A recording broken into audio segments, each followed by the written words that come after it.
For us, Alaska was a wonderful adventure when we visited in February of 2020. We enjoyed it so much that we decided to organize a group trip with 6 of our hiking friends for March of 2022. Our friends, George and Judy, Esther and Ron, Ernie, and Jim joined us.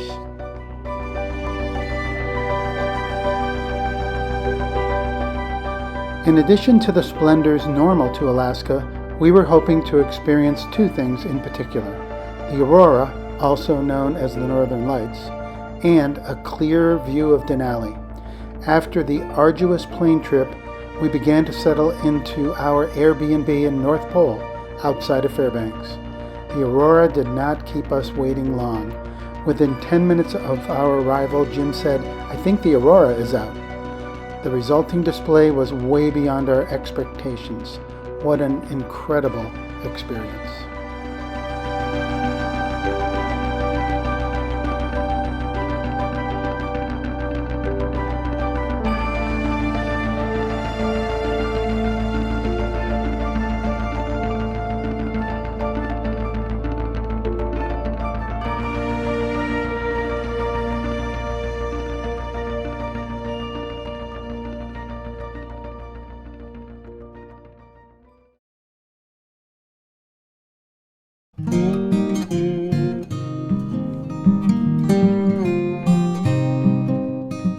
After some sleep, we headed to the large animal research station in Fairbanks to learn about muskox and caribou.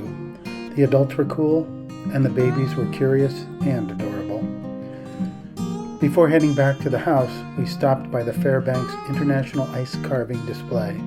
Master ice carvers come from all over the world to compete in this annual event.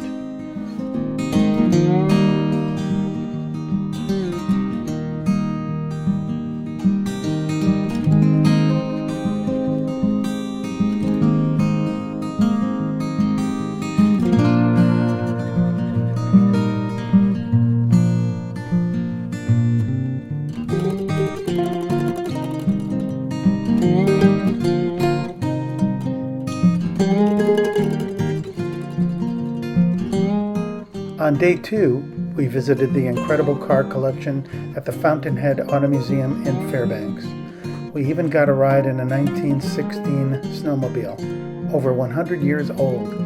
Believe it or not, this was a kit that you could buy to turn your Model T into a snow machine. Wow! After the Auto Museum, we did some snowshoeing at the Creamery in Fairbanks.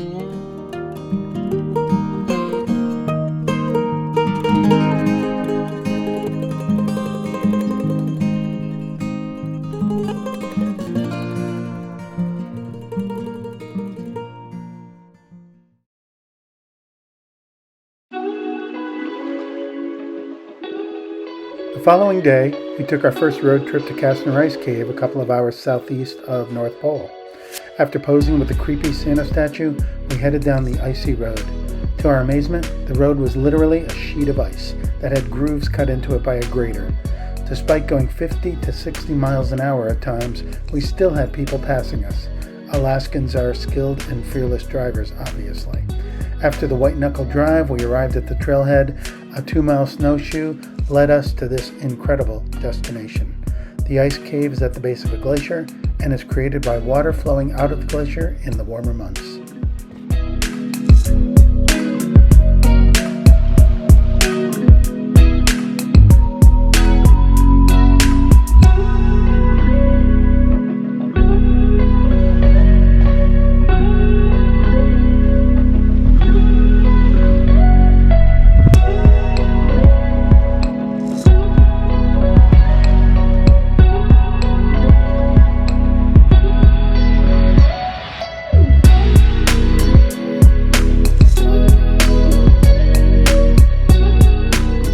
Day 4 saw us heading to Chena Hot Springs.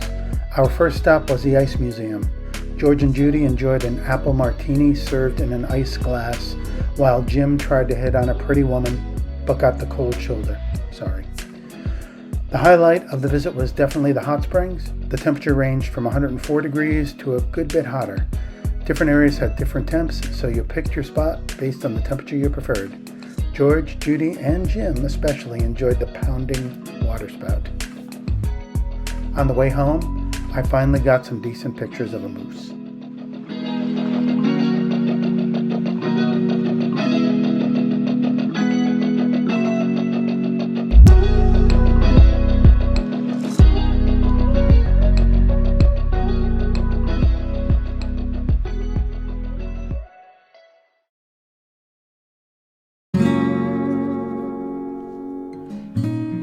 Our time in the Fairbanks area had come to an end, so it was time for us to head down to the Healy, Alaska area and Denali National Park. Our first day in the park was beautiful, but cloudy with no views. That changed on day 2, with breathtaking views in every direction.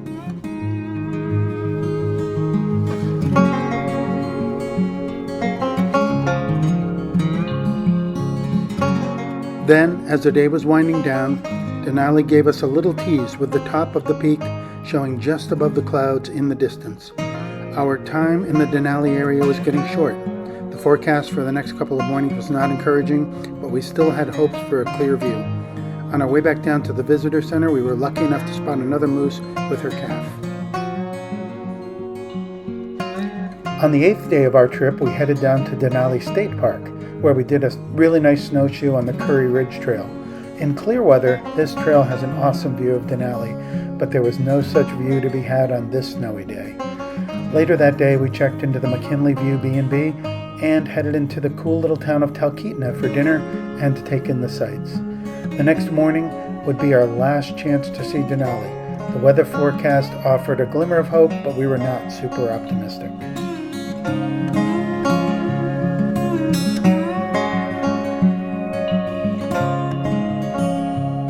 When we woke up on day 9, I looked out into the dim morning light, straining to see, and there she was. Denali was out. George and Judy were only with us for a week, so this was their last day in Alaska. The mountain greeted us all, but it was as if the mountain was saying a special farewell to Judy and George as a fitting finale to their Alaska adventure.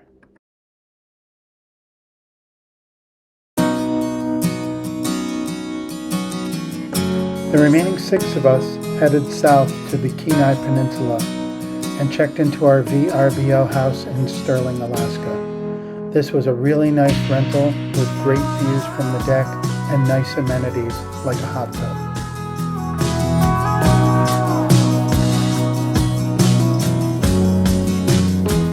The next day we hiked to Skilek Overlook on a warm bluebird day. Incredible scenery surrounded us and gave us another view of Denali, now 200 miles in the distance. We couldn't believe how big the mountains still looked from this far away.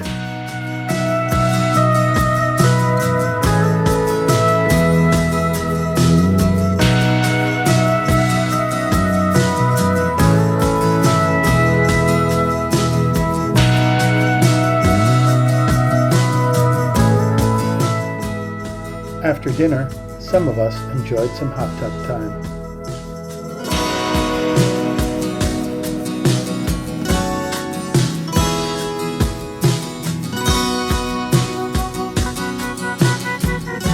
Day 11 was another warm bluebird day. We hiked to Fuller Lake. As with the day before, we had beautiful views everywhere. We were even lucky enough to spot a bald eagle from less than 40 feet away. He appeared to have just finished his lunch based on the feather remnants in his beak.